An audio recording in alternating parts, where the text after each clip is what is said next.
নৌকা ও স্রোতের বেগ ঘন্টায় যথাক্রমে 10 ও 5 কিলোমিটার। নদীপথে 45 কিলোমিটার দীর্ঘ পথ একবার অতিক্রম করে ফিরে আসতে কত সময় লাগবে? আগে আমরা অনুকূলটা হিসাব করি। নৌকা যায় 10 কিলোমিটার ঘন্টায়, আর স্রোত নেয় আরও 5 কিলোমিটার। তো ঘন্টায় নৌকার বেগ প্লাস স্রোতের বেগ 10 যোগ 5, মানে 10 হচ্ছে নৌকার বেগ, আর স্রোতে আরও নেয় 5 ঘন্টায়, তো সমান সমান 15 কিলোমিটার।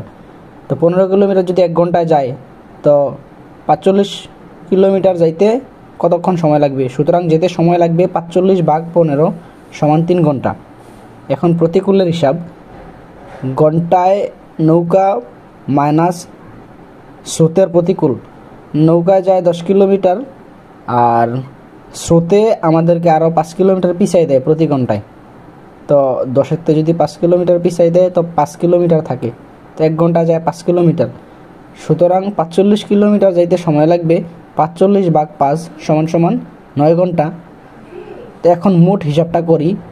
মোট সময় লাগবে, যেতে লাগবে 3 ঘন্টা, আসতে লাগবে 9 ঘন্টা, সমান সমান 12 ঘন্টা।